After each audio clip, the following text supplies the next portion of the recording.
Assalamualaikum warahmatullahi wabarakatuh. Perkenalkan, nama saya Mayfira Dinda Maulidia Rizky dari Prodi Pendidikan Ekonomi kelas C20 Universitas Negeri Yogyakarta. Baik, di sini saya akan menjelaskan tentang teori pengangguran. Nah, buat yang belum tahu teori tersebut, yuk mari kita belajar bersama.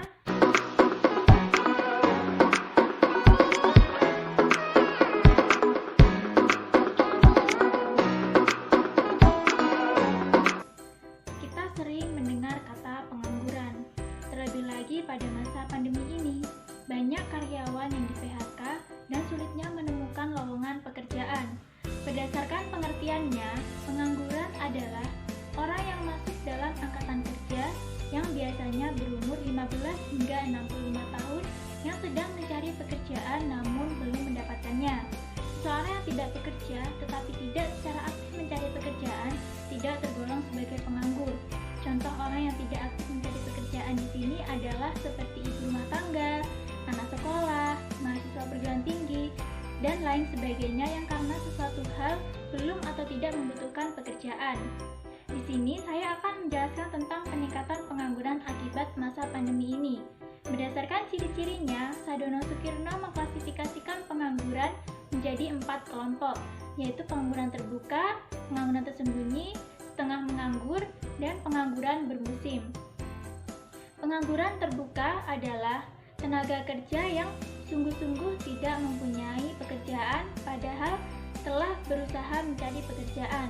Hal ini terjadi karena jumlah lowongan pekerjaan lebih rendah daripada pertambahan tenaga kerja.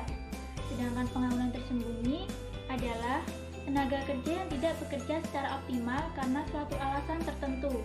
Salah satunya adalah karena kecilnya perusahaan dengan tenaga kerja yang terlalu banyak sehingga untuk menjalankan kegiatannya tidak efisien. Kemudian, setengah menganggur adalah tenaga kerja yang tidak bekerja secara optimal karena tidak ada lapangan pekerjaan. Biasanya, tenaga kerja setengah menganggur ini merupakan tenaga kerja yang bekerja kurang dari 35 jam selama seminggu. Orang yang setengah menganggur mungkin hanya bekerja 1 hingga 2 hari dalam seminggu atau 1 hingga 4 jam dalam sehari. Pengangguran bermusim merupakan tenaga kerja yang tidak bekerja karena terikat pada musim tertentu. Pengangguran seperti ini terutama di sektor pertanian dan perikanan. Pada umumnya, petani tidak begitu aktif di antara waktu sesudah menanam dan panen. Apabila dalam masa tersebut mereka tidak melakukan pekerjaan lain, maka mereka terpaksa menganggur. Dalam membicarakan mengenai pengangguran, yang selalu diperhatikan bukanlah mengenai jumlah pengangguran, tetapi mengenai tingkat pengangguran yang dinyatakan sebagai presentasi dari angkatan kerja. Tingkat pengangguran terbuka memberikan indikasi tentang penduduk usia kerja yang termasuk dalam kelompok penganggur. Tingkat pengangguran kerja diukur sebagai persentase jumlah penganggur terhadap jumlah angkatan kerja. Untuk mengukur tingkat pengangguran terbuka pada suatu wilayah bisa didapat dari pembagian jumlah pengangguran dengan jumlah angkatan kerja dan dinyatakan dalam bentuk persen. Tingkat pengangguran terbuka atau TPT dapat dicari dengan jumlah pengangguran dibagi jumlah angkatan kerja kemudian dikalikan 100%. Faktor yang dapat menjadi angka pengangguran adalah kondisi lingkungan sebuah negara. Dengan adanya wabah virus corona ini menyebabkan kegiatan ekonomi menjadi melemah dan terhambat. Perusahaan banyak yang terus melakukan proses produksinya tetapi tidak dapat dibarengi dengan pemasukan atau pendapatan, sehingga perusahaan tidak dapat menanggung biaya beban gaji atau upah untuk setiap karyawan. Perusahaan pada akhirnya memutuskan untuk melakukan pemutusan hubungan kerja atau PHK kepada karyawan. Akibat pandemi ini juga banyak perusahaan atau UMKM yang memilih untuk menutup kegiatannya karena penjualan yang berkurang.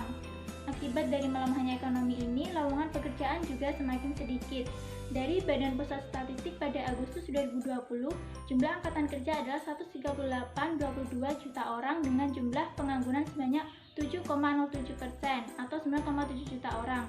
Jumlah ini naik dari tahun sebelumnya, yaitu 5,23% dan pada tahun 2018 sebanyak 5,03%. Untuk jumlah penduduk tidak bekerja pada tahun 2020 berjumlah 1,77 juta, penduduk bukan angkatan kerja terdapat 760.000, penduduk pengangguran terdapat 256 juta, dan penduduk dengan pengangguran jam kerja terdapat 24,03 juta. Dari hasil statistik tersebut, kita dapat melihat bahwa dengan adanya pandemi ini, jumlah pengangguran mengalami peningkatan yang signifikan. Berdasarkan deskripsi di atas, maka dapat disimpulkan bahwa dengan adanya pandemi COVID-19 mengakibatkan peningkatan jumlah pengangguran. Angka pengangguran ini sangat berkaitan dengan pertumbuhan ekonomi, khususnya di Indonesia.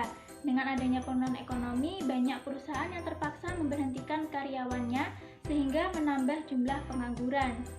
Angka pengangguran yang bertambah dapat menimbulkan pengangguran pendapatan rumah tangga, di mana konsumsi rumah tangga berkurang sehingga dapat mempengaruhi tingkat pertumbuhan ekonomi.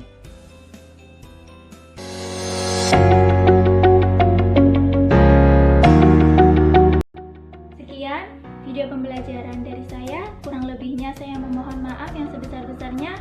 Terima kasih. Wassalamualaikum warahmatullahi wabarakatuh.